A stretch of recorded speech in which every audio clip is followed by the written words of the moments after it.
Good evening, everyone. Today we're having a serious but necessary conversation about maternal mental health, one that requires compassion, honesty, and care.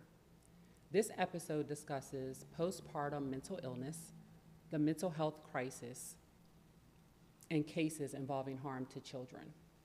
Welcome to this special episode of Her Perspective. I'm your host, Tetra Shockley. Tonight, we're going to come to understand what it means to suffer from mental health disease and the criminality behind it. We understand that this subject may be difficult for some viewers, so please take care of yourself while watching.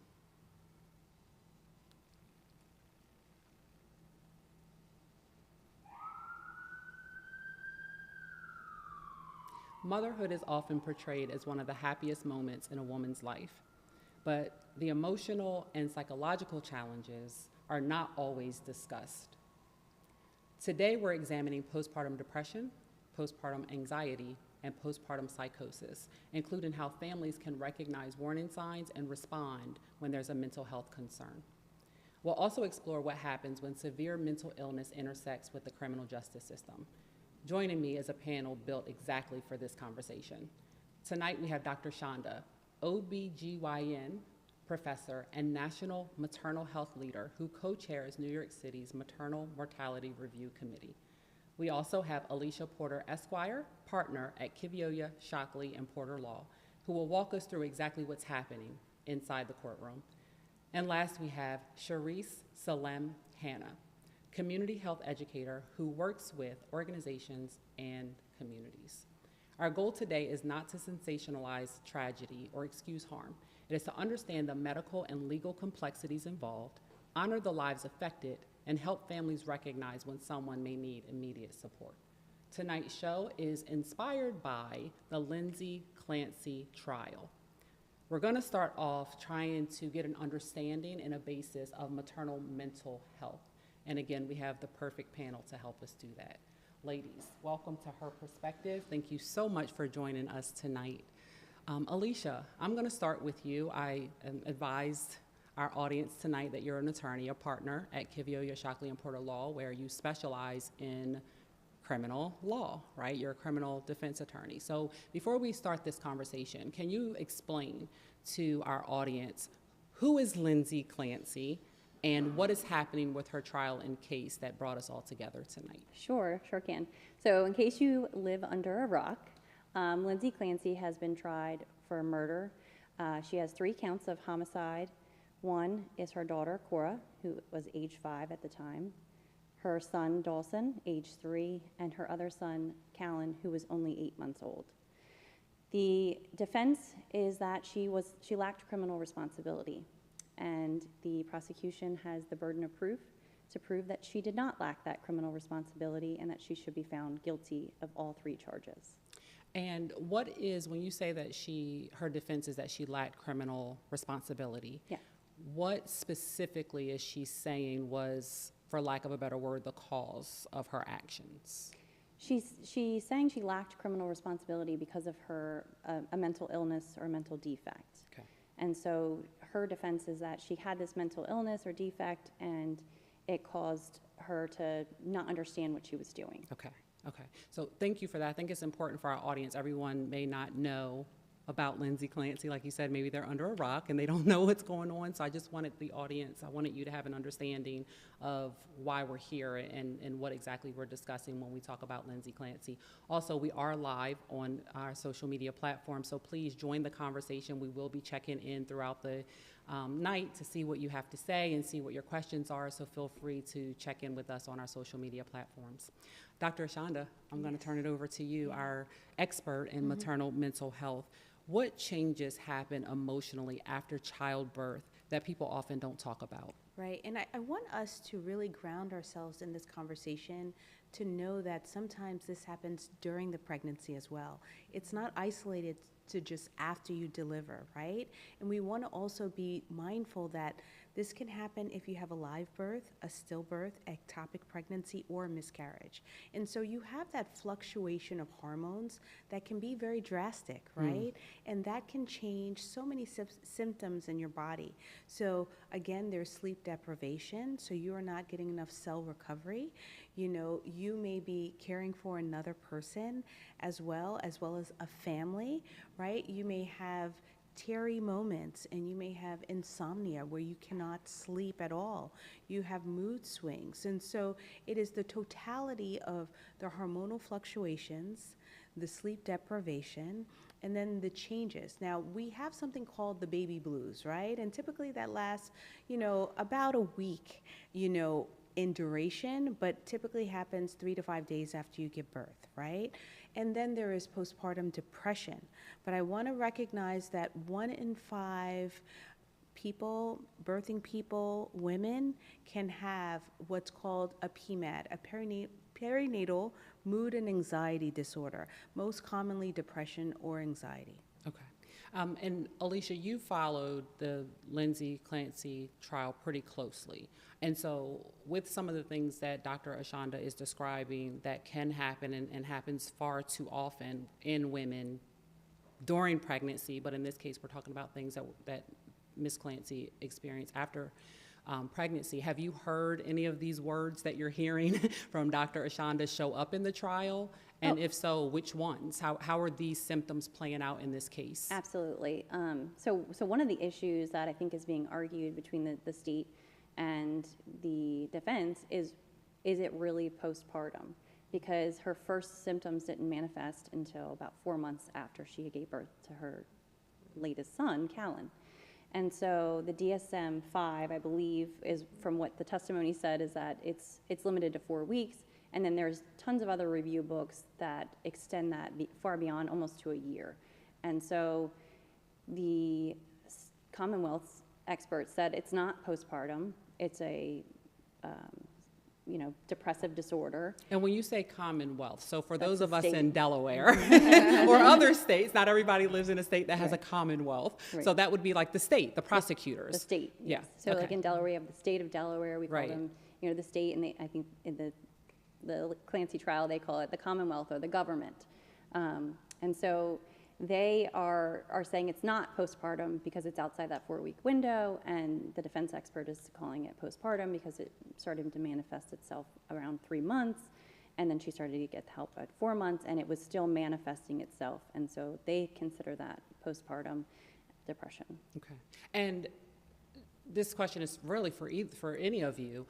You mentioned briefly postpartum depression, but because I followed the trial as well, and so I know there's a lot of talk in this trial about postpartum psychosis. And if I can be completely honest, that's not something I'd heard of before this trial. So, Dr. Ashanda, I guess you're probably the person best able to answer this question. Is one, how common is postpartum psychosis? Because again, I'd never heard of it until this trial. And number two, how does that differ from postpartum depression? Yeah, and I think that is a question many people have. And so let's just be very clear. Postpartum psychosis, it impacts 1 to 2 people per 1,000 births. So it is completely rare, right? But the difference between postpartum depression is you may have hallucinations, both auditory or visual. You can have severe delusional conditions. You can have extreme insomnia, right? And you have utter confusion. And so it's kind of the collection of all these symptoms that renders a diagnosis of psychosis. And so, Sharece, I want to bring you into the conversation because from your bio, we learned that you work with organizations that serve the community. Tell us a little bit more about what you do with those organizations and how what you do and the education that you bring. Are you seeing that any of those services were offered in this case? It's really challenging because I feel like this particular individual, Lindsay, in this case, she just seemed really isolated, right? I don't know if she was tapped in with her community enough to know what resources exist. And this is where I feel like, our systems can do a better job of resource brokering, which means basically everyone having some sort of list of comprehensive supports that could best serve this individual. Yeah. But as far as working with organizations, and what we do is we like to go in and we work with either staff or the community they serve and just raise awareness. And we also educate the community on the 8 dimensions of wellness so that they can find balance, make sure they're balanced in all areas.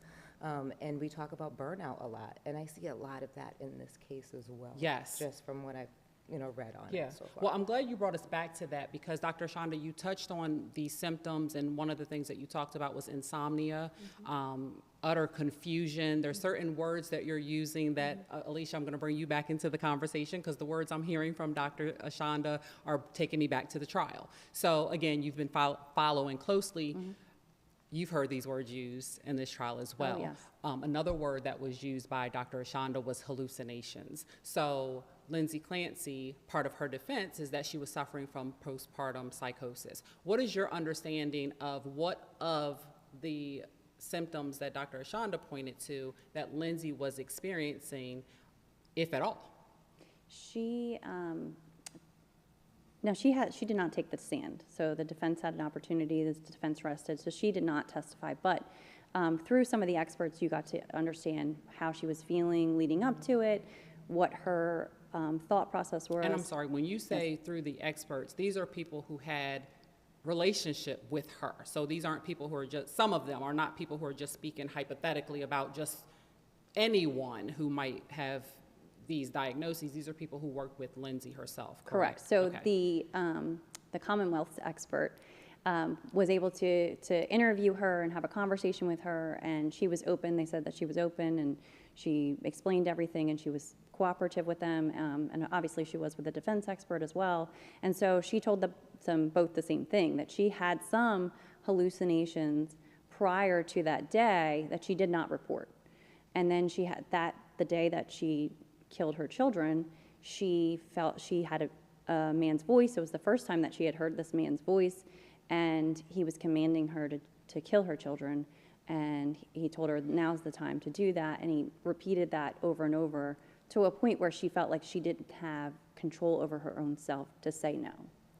So Dr. Ashanda, can a person such as what Alicia is describing and those of us who are following the trial are hearing that these are the type of symptoms that Lindsay is or has alleged that she experienced, can a person who is suffering from psychosis or who is having these symptoms that Lindsay at least allegedly had, can you have those symptoms and appear normal? Absolutely. I think so many people, again, put on the cape and they want to be superwoman, super mom.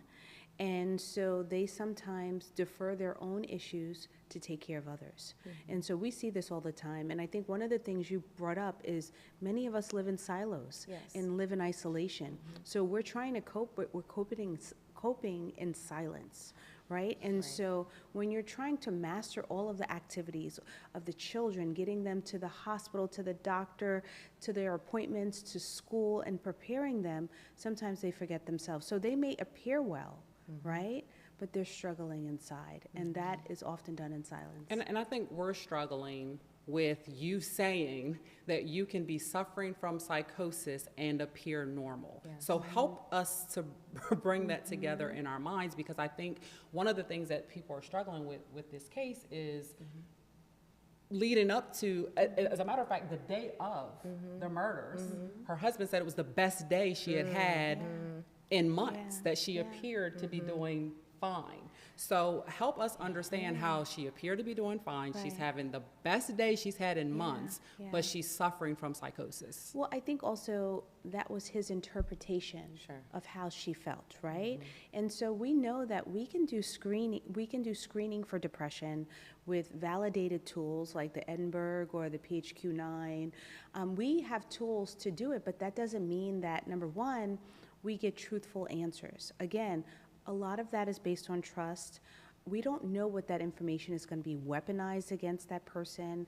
There could be fear that the children will be taken away, or just culturally, the norm is, I don't want to appear crazy, right? And so again, there are a lot of coping mechanisms that are carried out to appear normal, but you may not be normal.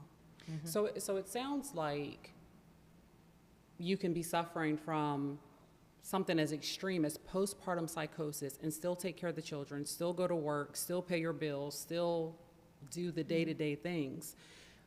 What resources are available here in Delaware? I know you work with our communities here, and my hope is that people who don't live in Delaware would look into their own communities to learn what's available there. But how do we help our community with these symptoms and these struggles?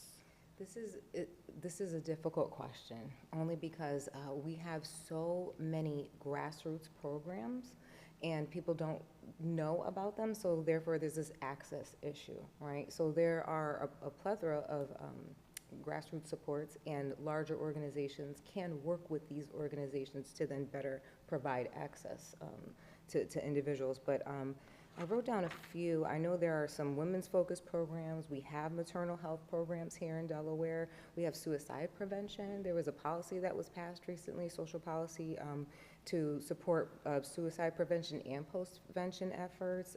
And of course, our hospitals.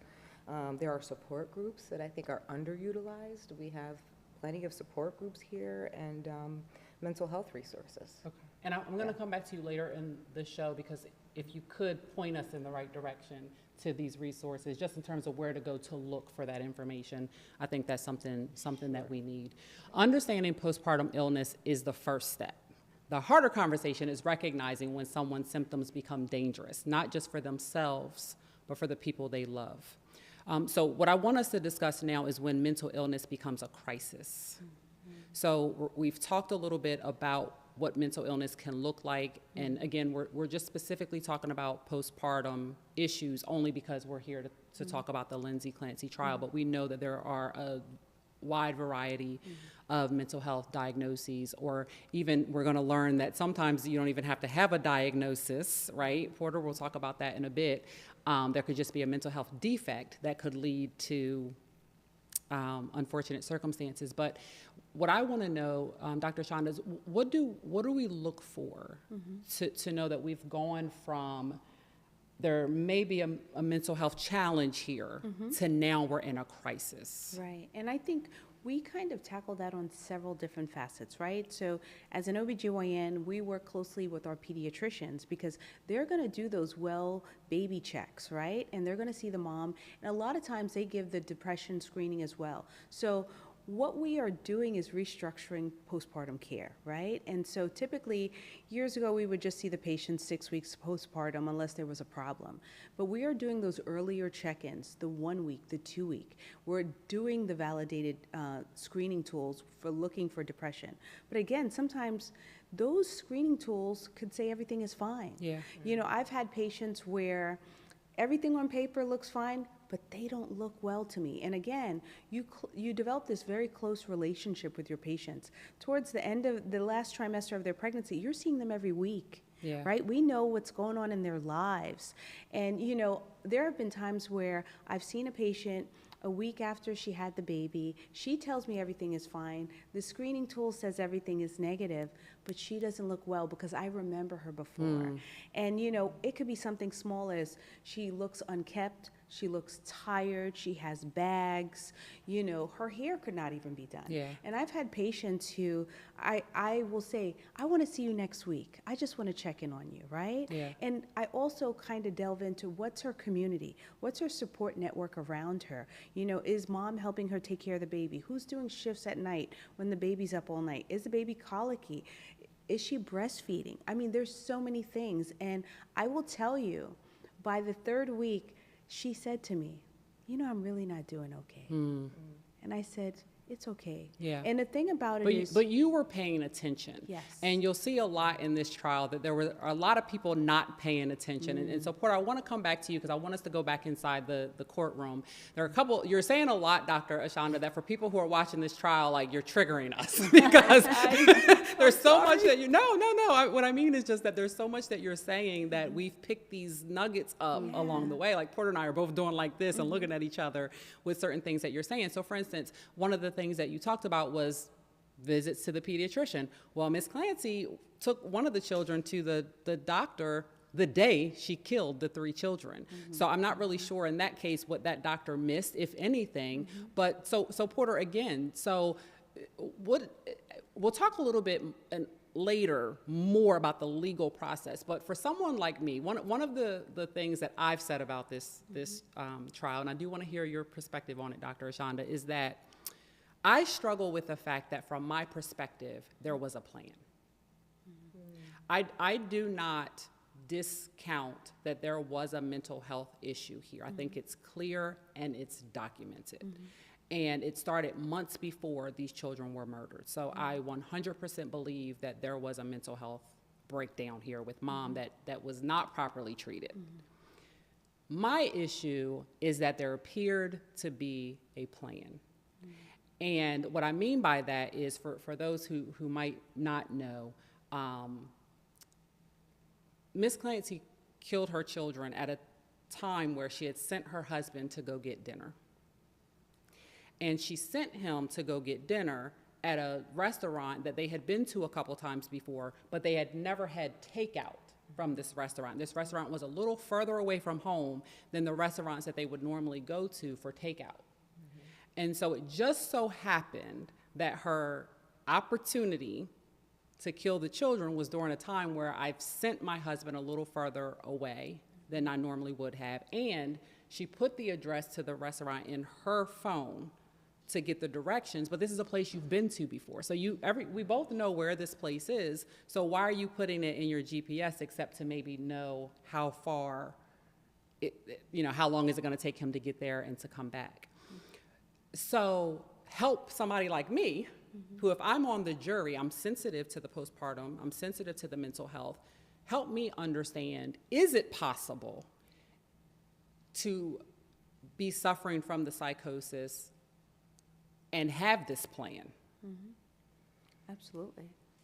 I think the complexity of this is that she sought out care by multiple doctors, multiple mental health experts. I think she was on a mirage of medications, and I think not all of the providers were talking to each other. Yeah. Yes. Right? So not everyone knew what each other was doing. She made a few calls to the suicide hotline. She attempted to be admitted, right, into a facility who then discharged her. So I think for me to formalize an opinion or a conclusion is very difficult, because I see all of the efforts along the way to kind of arrive at help and care. Yeah. And I think what we have to recognize is that, we are normalizing the discussion about mental health now. Yeah. This is Yes. not something we talked about before. Yes, ma'am. I can tell you this, we talk about postpartum depression, but interchangeably we'll say postpartum and we'll say postpartum depression. I've had medical students and residents come to me and they went to see a patient and they'll say, oh, she just keeps saying she has postpartum, and I explained to her she had the baby. Yeah, you have postpartum. And I had to explain to that medical student or resident that culturally, in many cultures, postpartum depression and postpartum are the same thing, interchangeably yeah. used. And so again, we have to, number one, make sure we're speaking the same language, Right. making sure all the providers are talking to each other. If this one is giving 3 different medications and this one is giving 4, are there any interactions? Do we know? And I think as we talk about kind of the advancement of medicine, the usage of electronic medical records, not all of them are integrated. Yeah. So sometimes you don't know what the elbow and the hand are doing. Right.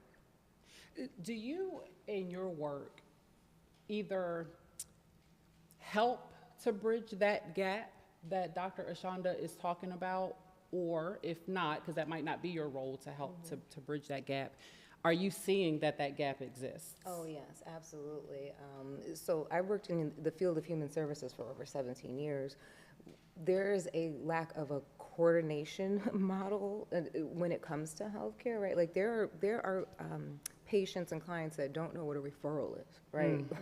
So they need to be referred out to services. So you have to explain these things, but you also have to kind of handhold a little bit because people need that additional support. So I feel like, honestly, she did a lot more than a lot of Than most people do, would do, right? right? Yeah. Like she really tried. Yeah. And to your point, there were many medications that she was prescribed. I don't know how much of it she took, but 11 of those were Black label, right? So this is, there's a And lot explain in to us this. story. what that means when you say they're black labeled. So the FDA has deemed these medications as, there could be the possibility of addiction, there could be suicidal ideations, right? So there's that warning. It's kind of like buyer beware. Yeah. So that's challenging, I think, in this case. So Porter, again, when Dr. Ashanda was talking, we were both doing a lot of head nodding. What was going through your mind from the legal perspective and from inside the courtroom and what you know about what's happening inside the courtroom?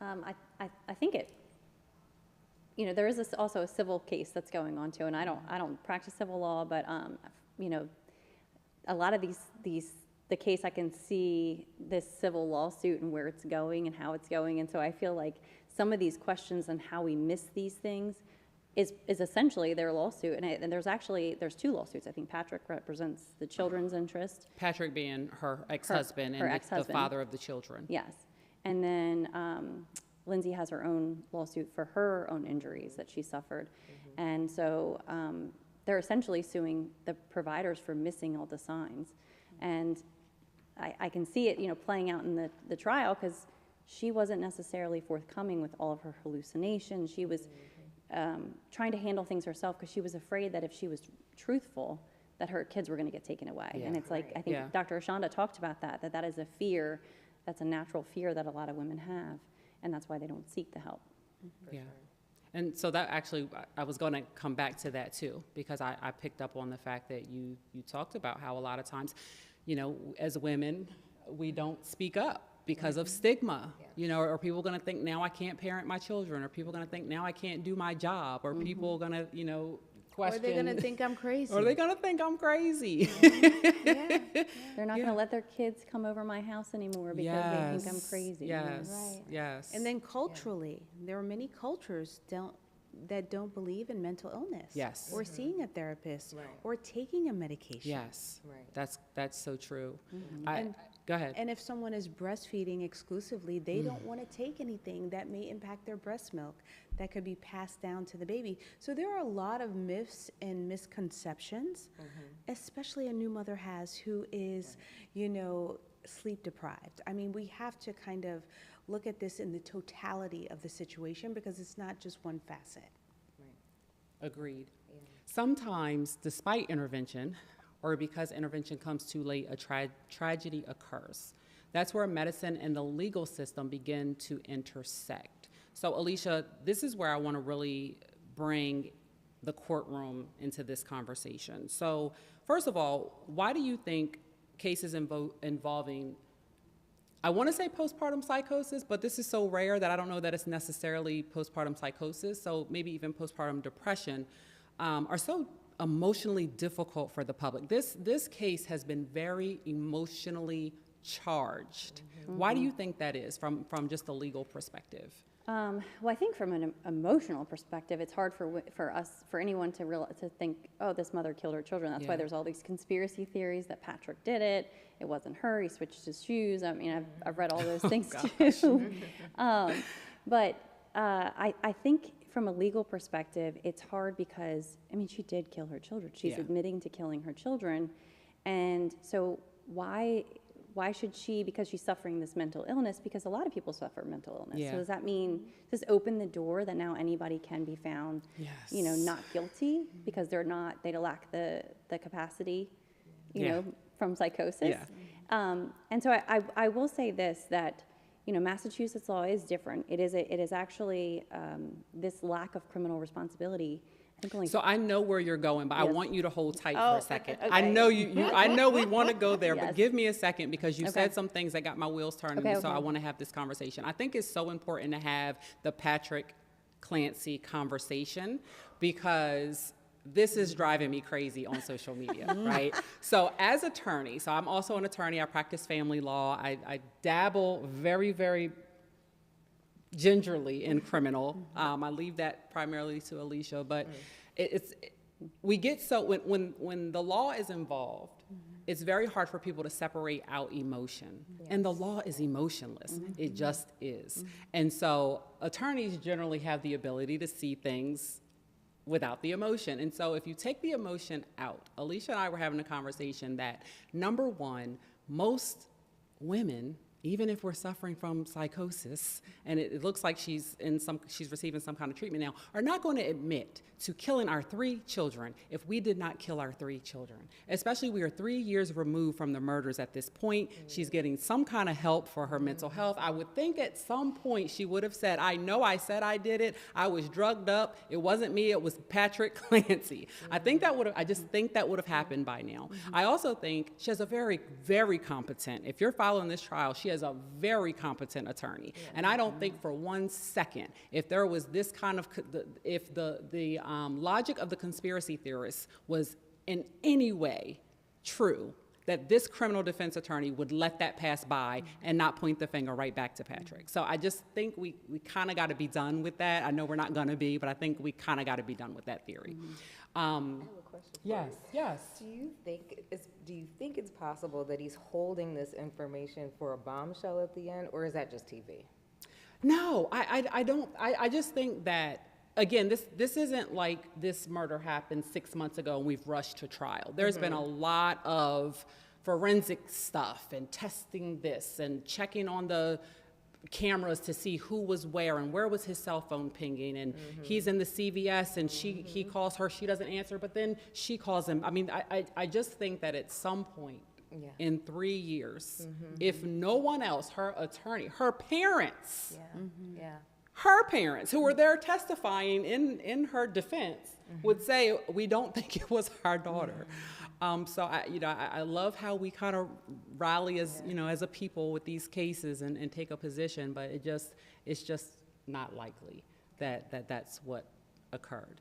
And again, I just don't think, as much as we try to wrestle with how could a mother kill her children, well, if you think that's crazy, how much more crazy is it to say I did it if I didn't do it? So I kind of just wanted to get that out of the way, because you mentioned the conspiracy theory. I had to kind of just touch on that a little bit. But yes, you wanted to explain to us what's happening with the trial and what the burden is and how it's different in Massachusetts versus Delaware. Yeah, so it's actually pretty unique.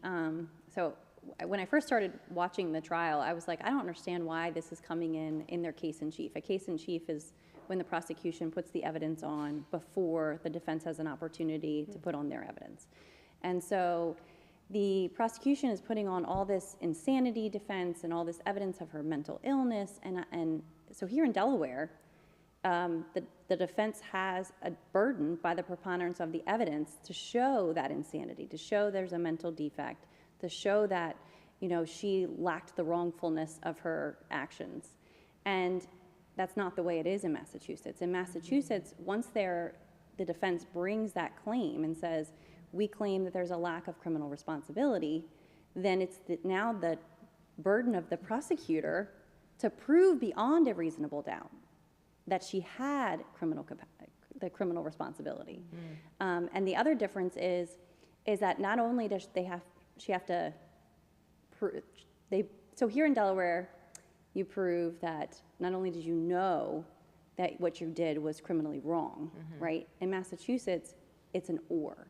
You could prove or she couldn't control herself. She couldn't conform her actions to the law. And so that's essentially the defense's case, is that she had this hallucination. She knew it was wrong, but she had no control. In the trial, they talk about she had some outer body experience. She couldn't control what she was doing. And they're doing that because in Massachusetts, that still means she's not guilty because she lacked criminal responsibility. Whereas in Delaware, if she admitted that and had this trial here, it would be guilty but mentally ill. Yeah, and I love that you are explaining that, because again, the keyboard warriors and the ChatGPT law scholars don't always understand burden, don't understand how burdens shift. Is it preponderance of the evidence? Is it reasonable doubt? Whose burden is it? And so you just, come up in your own mind with what you think it should be, and you have no idea what the actual burden is, what needs to be proven, and by who. So I appreciate that. I do want to turn our attention to our social media watchers. We have a comment from social media, At Avery, Ms. Artistry says, I think doulas should have a continuation of services the following year to check up on the well-being of mothers and give them resources for the best counseling. Dr. Ashanda, what are your thoughts on that comment? I think we have to be very careful of the role of doulas. Doulas are non-medical, right? And so although a lot of postpartum doulas go to the home, right? I think that their services are non-medical, nor are they trained in medical conditions. So we want to be very careful. Although they're quite supportive, and there's a lot of evidence base in terms of their ability to support a mother and a birthing mother, but I want us to be very, very careful in that kind of terminology, because we can also say community health workers can bridge that gap as well and bring our patients to, number one, CBOs, community-based organizations, but also resources. So I think that one of the biggest legislations, which is the Mama Bus, is extending that Medicaid for that whole year postpartum, because as co-chair of the Maternal Mortality Review Committee, we know the majority of maternal deaths happen in the late postpartum. And late postpartum means after that 6 weeks, right? So where we used to differentiate 6 weeks and you're done, we know the most deaths happen after that. And we know nationwide, the leading cause of maternal deaths is maternal mental health conditions. So just grounding us on those stats alone, we have to acknowledge that it's not only doulas, right? We need to make sure that we normalize the discussion about mental health, that we do not weaponize or remove children and fracture families, because again, that will put people in isolation. They don't want to report what's happening, or they're fearful that it will be used against them or their children will be taken away. And again, I think as we evolve as a society, we have to be culturally sensitive that there are so many cultures that don't accept mental health as a condition. Right? And nobody wants to be labeled crazy. Right? Or we have an idea of what crazy is, and I don't want to look like that. And so when we kind of remove that stigma and we kind of talk about wellness and just being very, very forthright, like, I need help. You know? And again, we don't have a safety net where people can say, I can't do this alone. You know, I go back, I'm just going to bring one point, because years ago, a birth used to be a community event, right? If we go back and, I'm saying my age, if we go back to Roots, okay? And Cicely Tyson is having the baby in the village, right? Well, one of the people that's helping her is she's surrounded by women. One of those people is Maya Angelou, right? Because that's how births happened back then, right? And so now they're isolated events. Let's talk about COVID. You were having a baby by yourself, right? Sometimes partners or husbands or spouses were not even allowed inside, right? And so again, that isolation, that social isolation, that stigma, all of these contribute. That all plays a part. Sharece, have you had experiences with doulas helping out with the postpartum mother? Do you have resources that can provide that kind of support for ladies? Where do you fall in this part of the conversation? I can say this, it's trending here in Delaware. There are efforts to, have doula services and employ doulas. Community health worker, absolutely. Again, there was policy passed to incorporate community health workers, normalize having community health workers everywhere, boots on the ground, helping people directly. So that is active here. And part of the support groups that you talked about that being a resource, are there those supports for women who are suffering from postpartum depression and or psychosis? I would say it's a little bit more broad. There are mental health support groups available online. I know the Mental Health Association here in Delaware does provide a resource where folks can hop online and speak a little bit openly about anxiety and depression and things like that. Because one of the conversations, Alicia, that you and I had at the office was that, or actually I think we might have had it here today. We've had many conversations about this trial, but that Lindsay was refusing at points when she was inpatient going to group meetings. And one of the conversations that we had, well, you actually said that some of that might have been because some of the people in the group might have had more severe Right. mental health defects than she Yeah. did, and she may have felt like, I don't really feel like I belong in this particular group. But had she been aware of or been made a part of groups of women who were suffering from what she was suffering from, where she could see herself and identify and not feel alone, that she may have felt more open to participate in those groups. What were your thoughts on that? So what I said was, so my mom is a breast cancer survivor, and she got diagnosed in 2001, so years and years ago.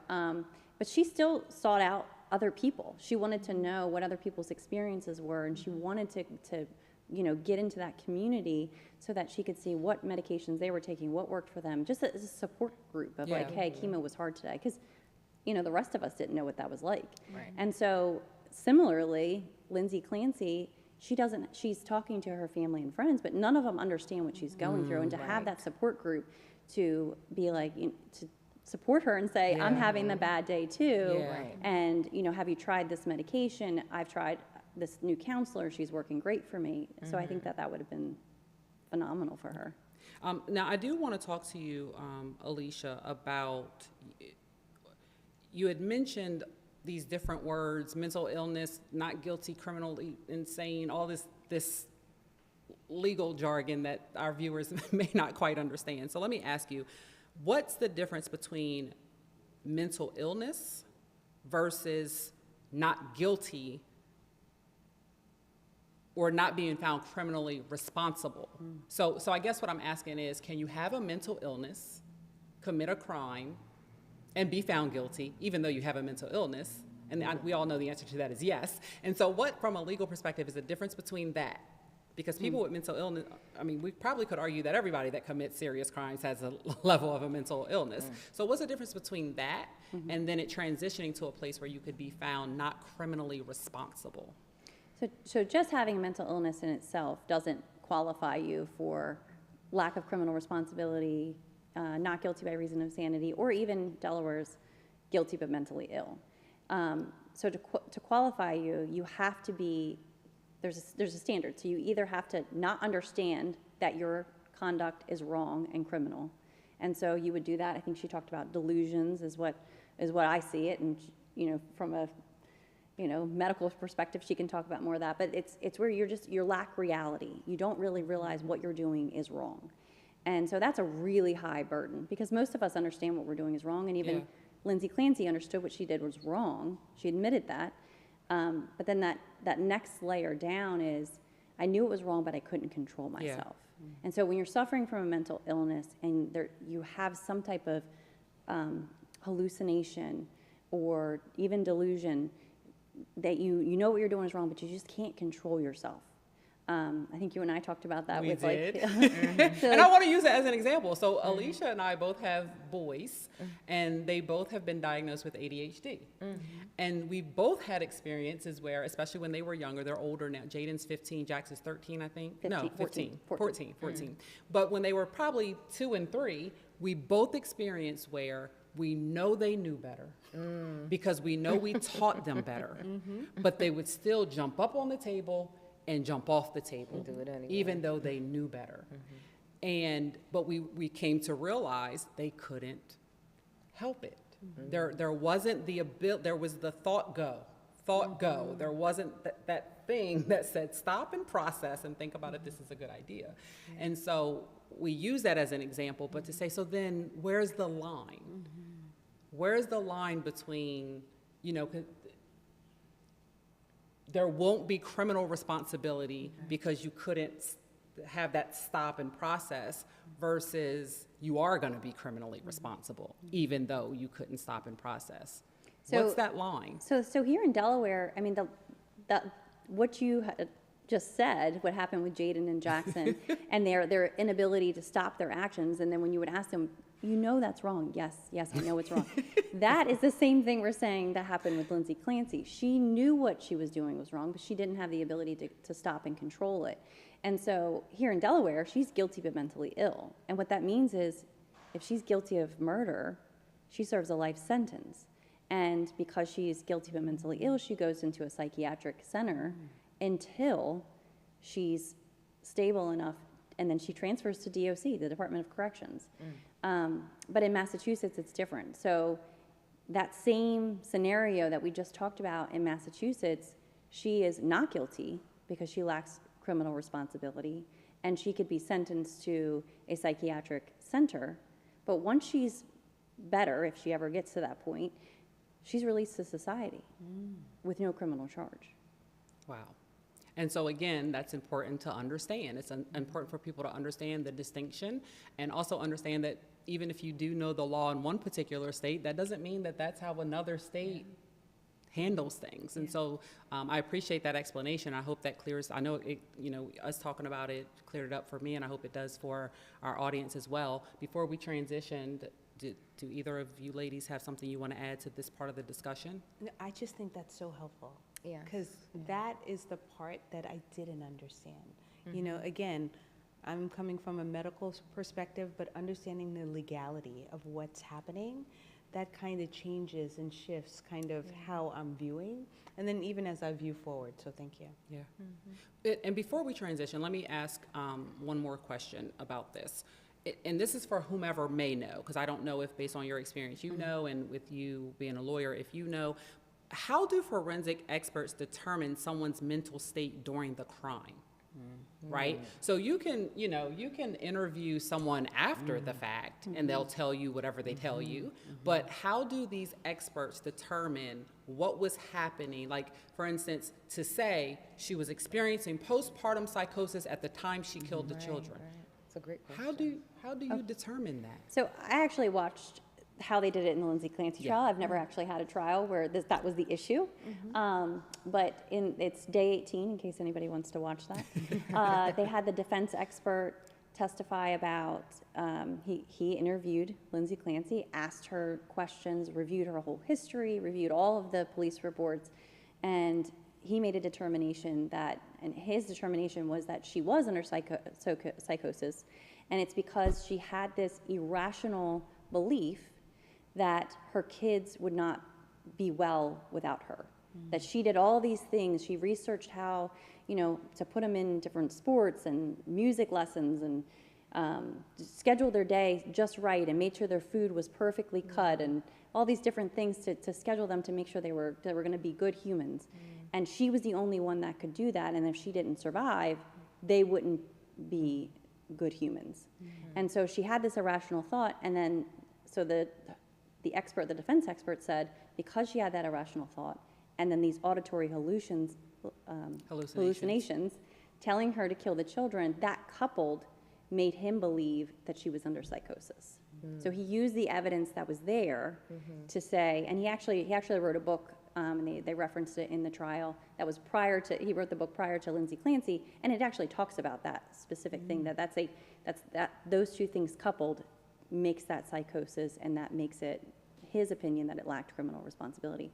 Now, the Commonwealth's expert, he found that she was not psychosis, and again used the same facts and said she had these thoughts, these hallucinations before, and she was able to say no to them. And so we think that she made a plan, and she did not experience. She could conform her actions to the law, and she could control herself, and she knew that it was wrong, and so therefore she wasn't psychotic. Awesome. Okay. Well, thank you for breaking that down. We do have a question from Facebook that I want us to address again before we transition out of this topic. Based on the data, how long does postpartum psychosis last? I think that's a question probably best for Dr. And Ashanda. I don't think we have an actual number, right? So I think it's perhaps what do we designate postpartum psychosis in relation to after giving birth, and then psychosis on its own, right? And so right now it is of the belief that if it's within the year after delivery or of pregnancy, that it would be still in the realm of postpartum psychosis. And I think what they may mean, because they talked about this in the trial too, and I kind of want to hear your opinion about this. So they talked about how you could be in moments of psychosis and not in psychosis. So like in the It's like an morning. in and out. Yes. So they talked about that. And so it's not some continuation is what they Right. said. Is that your understanding Well, too? I think typically when you have someone who is of psychosis, they'll tell you 24 hours a day they don't have hallucinations, right? And so again, it may you be intermittent throughout the day, but you don't have it continuously. And so I think that is the concept that they are trying to kind of convey, is that it's not a continuum, but it may be intermittent. Okay. You have anything to add? Oh, no. It's good a great information. point. Yeah, it's Thank a great you point. so Yeah, much. thank you Okay. for clarifying that. Well, whether someone agrees with the court's decision or not, every one of these cases raises a bigger question.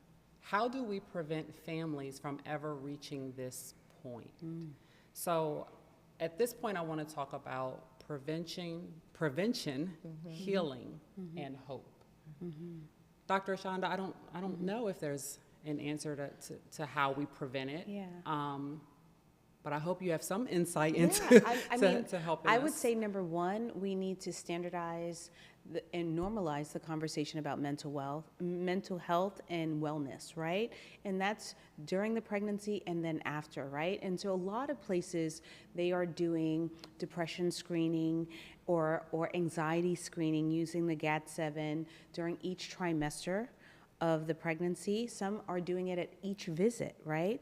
Some are using the validated screening tools prior to discharge from the hospital.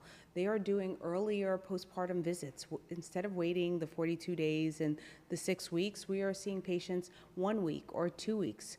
That is the recommendation of the American College of Obstetrics and Gynecology, is to do that earlier appointment within 2 weeks. Again, I think that we want to use our partners, our community health workers, our doulas. So I want to say and recognize that I am the only physician on the New York State Coalition for Doula Access. So I am a very big doula advocate. And I think they are part of an obstetrical team. I think we need more. Yeah. I think we need more mental health providers. I think when we talk about the crisis that is happening in the medical deserts, we do not have enough mental health providers, therapists, psychiatrists, psychologists.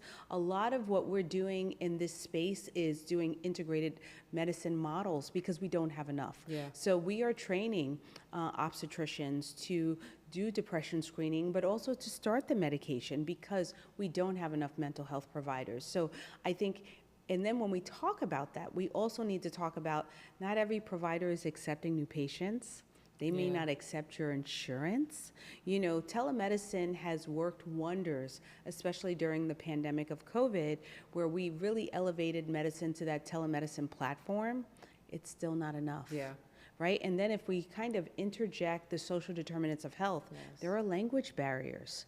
There are many people who live in rural communities. There may be one car for a household and the provider's an hour away, but somebody has to go to work so they can't take the car. Yeah. Right? And then also, I have a lot of patients, they may not have a smart device. They may not have Wi-Fi. They may not have cellular data, right? I know as a provider, patients feel more safe at home. They are more open and forthcoming. But again, we have to recognize there are challenges of access, availability for so many people. And this is why a lot of people suffer in silence. Again, because there are not the medical therapists or mental health therapists that are available for them. And Sharece, based on your experience, what do you have to say about that and what we can do as a community? Because I know you're actually out in the communities working with these organizations. What are the resources there, or what can we do, or Really on this discussion about prevention, thinking about what leads up to burnout, because I see a burned out woman. I mean, I'm not sure how everyone feels, but zooming out and looking at this picture, she had babies back to back to back, right? And she was doing a lot of things, it seems like, on her own. And I know her husband did some stuff, but, you know, just looking at the whole picture, it seemed like she did a lot on her own. And so we need to recognize signs of burnout, because burnout can then turn into something a lot more serious. And so, you know, some of those signs may be losing sleep, right? having anxiety and things like that. Yeah. So also too, I think it's good for us to think about, you mentioned social determinants of health, which I greatly appreciate. It's a topic I'm really passionate about. And just for clarification, social determinants is where you live, sleep, eat, work, and play, right? All of those factors really matter for your health outcomes. Literally, your zip code can determine your health outcomes, right? And so just being aware, having awareness of that, having awareness of your own childhood traumas if you've had any, right? You could be more susceptible to mental health crisis later on in life if you've had severe trauma in your childhood. So another term, ACEs, right? Adverse childhood experiences, being familiar with that, just knowing your own history, what's in your story, right? And then being able, and so that's what, I like to educate the community on. So just constantly being aware of yourself, doing a self-check, right? Knowing the 8 dimensions of wellness, how every area in your life is doing. And so I think that's what matters. That's Prevention really good. is And key. when you say the 8 areas, what are they? Yes, so there's Or at financial. least some of them. Yeah, sure. I have to write it down because I That's always have to okay. remind That's all myself, right? So there's financial, right? Your physical health, your spiritual health, your emotional health, your occupational health, your intellectual health, right? Environmental health and social health. So all of these areas thinking about it like a budget, right? Yeah. How much time are you spending in each of these areas and Yeah. what cup needs to be filled? Yeah, and you know what's interesting is that all of those areas could point right back to the mental health, right? If you're Exactly. suffering in some of the, or any of these or multiple of these areas, it's going to impact negatively your mental health. For sure. So I think it's important to, and what I hope that we'll do is after the show, direct our viewers to where they can get more information about those 8 things, or even just list them, so that we can do our own inventory on where are we with these eight places, these 8 areas, because to your point, Ms. Clancy did have a lot going on. She did have the babies back to back, and if I'm not mistaken, she struggled some after the birth of, if not all of these babies, at least a couple of them. And in addition to that, a couple of her births were traumatic. Like there were some really, traumatic experiences with the babies as well. And so kind of to everybody's point, even as family, coworkers, community, doing a better job of wrapping around people who we know are going through, right? And but then we also have to be able to be vulnerable enough to say when we're not okay, and showing up to be somebody's safe place. Because I also feel like as women, a lot of us don't have a safe place. We don't. Even if you ask me how I'm doing, do I trust you to be honest with you about how I'm doing? Yeah, and I just want to add to that point. I think some of us don't even know that we're not doing well. Yeah. Because we just keep going. Right. Yeah. And so that's an issue. I feel like what's normal for like it could be abnormal, but it's normal for us. Right. So I remember dealing with anxiety, and I'd be at work, and there would be like a pressure in my chest, and I'm just still working because I'm used to feeling that pressure in my chest, and I'm going to just work right through the pressure in my chest. Right. And I believe in mental health. I have a therapist. Actually, Alicia and I have the same therapist, but I have a therapist, and I believe normalize it in our yes, office. in our office we all talk about Dr. Pam. Dr. Pam. Do you need a good therapist? Dr. Pam for you. You get a Dr. Pam. Everybody gets a Dr. Pam, because it's not okay to push through that, and what makes us feel like we're supposed to have to push through that, that we can't check in on ourselves and say this isn't okay. But my point is that we operate sometimes from an abnormal place so often and regularly that abnormal becomes our normal. And it makes me think about, I went to the chiropractor for the first time years ago, and he's like, okay, Ms. Shockley, stand up straight. And so I'm standing up straight, and he's like doing this to my shoulder, and he's doing this to my hip, and he's like, now you're straight. And this is how I felt. I'm like, I feel crooked. And he said, that's because you've been doing it wrong for so long. That right feels wrong. So even though to me I felt like this, I was actually straight. And when I was straight, I was crooked. And so we can be doing a thing, and even with getting, and I'm just using this as an analogy, pick it up in the spirit, what I'm saying. And even when I would get that chiropractic help, my spine would shift back at it because even my spine, once it was made straight, was like, nope, this isn't how we do it. So I would have to go weekly to train my body that no, this is what's right.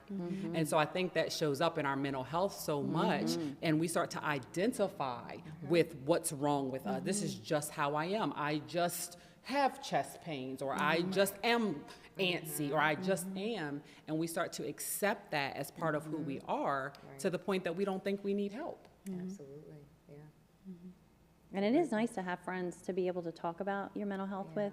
So having, normalizing it like we do in our office, like we talk about it, and it's not something like, oh, she's crazy, she has a therapist, because that's the stigma. I feel like beforehand it was. And so it was like, I don't want to tell anybody that, I don't want anybody to think I'm crazy, but once you normalize it, and I think more people are starting to, then hopefully we can get more resources to people. Yeah. Absolutely. And I think in this society, we strive for perfection, right? And again, we talked about social media and how that plays a role.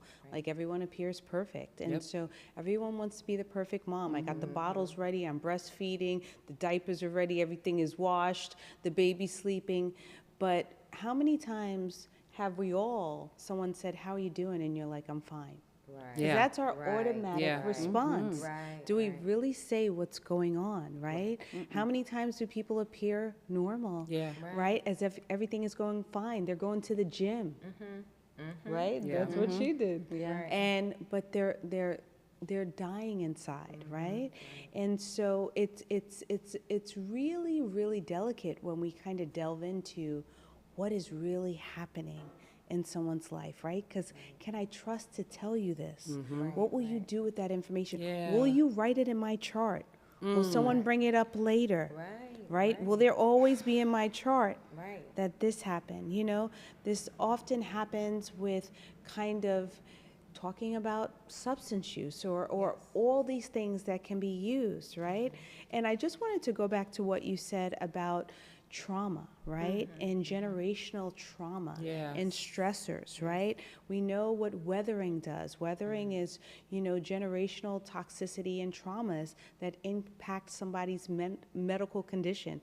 Can cause diabetes, can cause anxiety, stress, hypertension, right? And we know that there's studies from Harvard that say epigenetics, right? Trauma can start in the womb, Absolutely. right?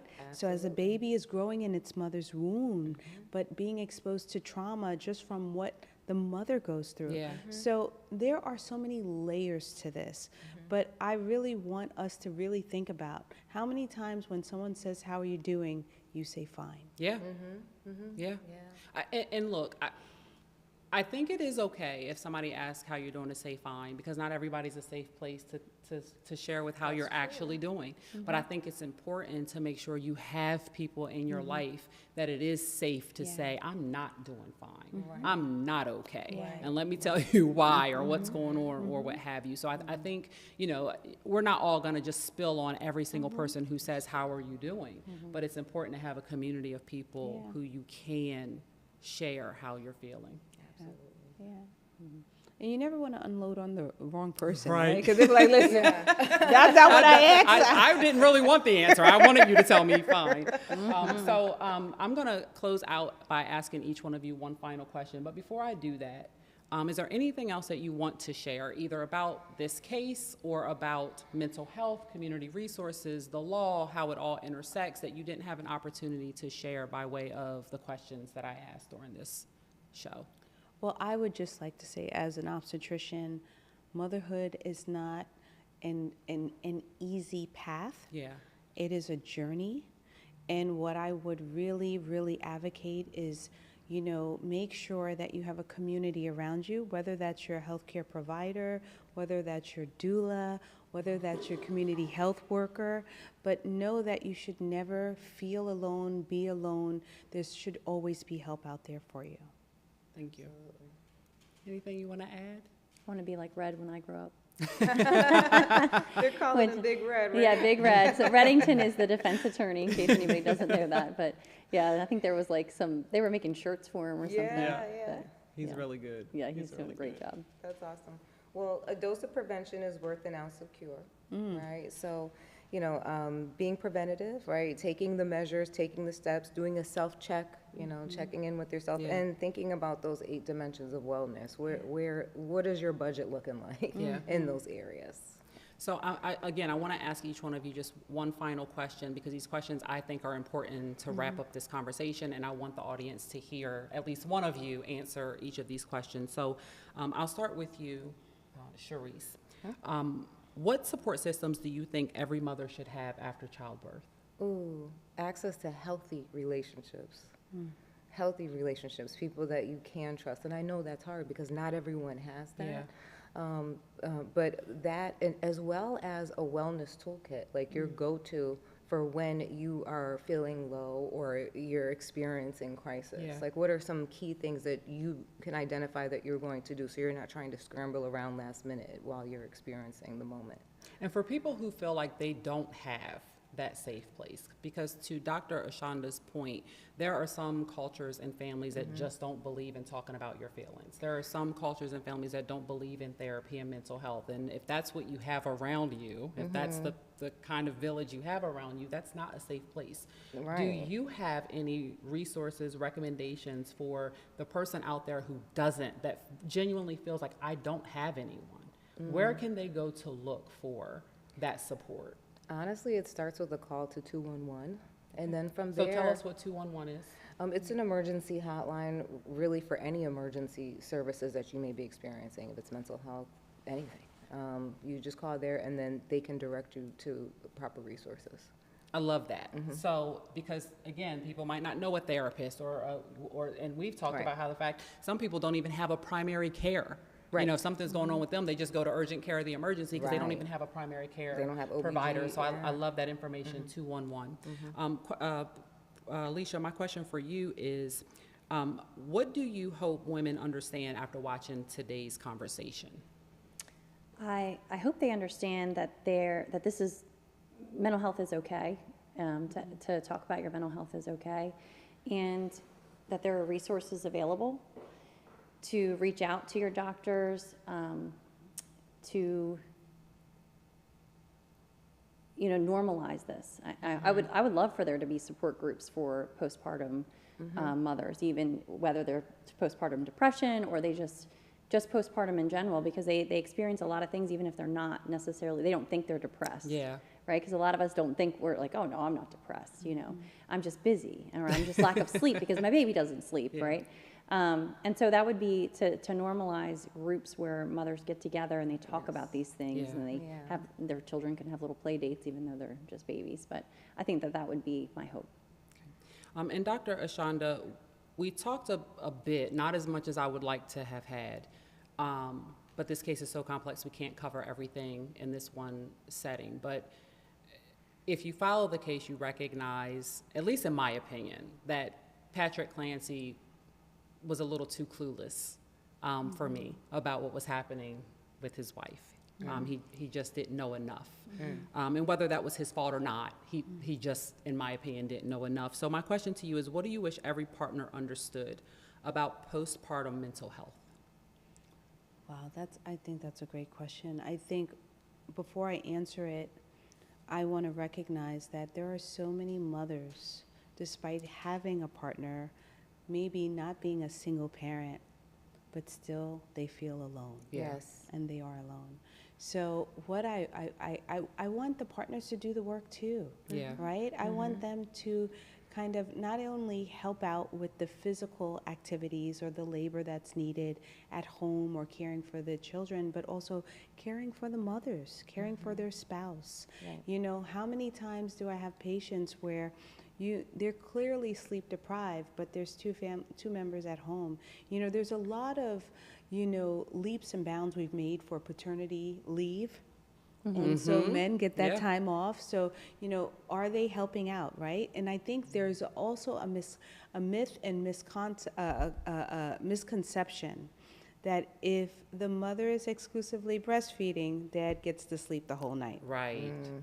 And that is a So- misconception. It really should be. Then you So- change the pamper, right? If I have to Right. get up to do the feeding, you Right. change And the... some men will say, "Well, I don't change Pampers," right? And You do now. so there are parenting classes for the partners, Yeah. for the spouse, but I think that there's an opportunity where you can be active. Yes. And again, be partners. A partnership means a unified effort. Right. Yeah. And so I would love there not to be so many women and birthing parents who feel alone, even though they're in a two-parent household. Right. And in closing, with 3 or less words, fill in the blank. Dr. Ashanda, every mother deserves. They deserve peace, they deserve hope, and they deserve joy. Alicia, I wish more people understood.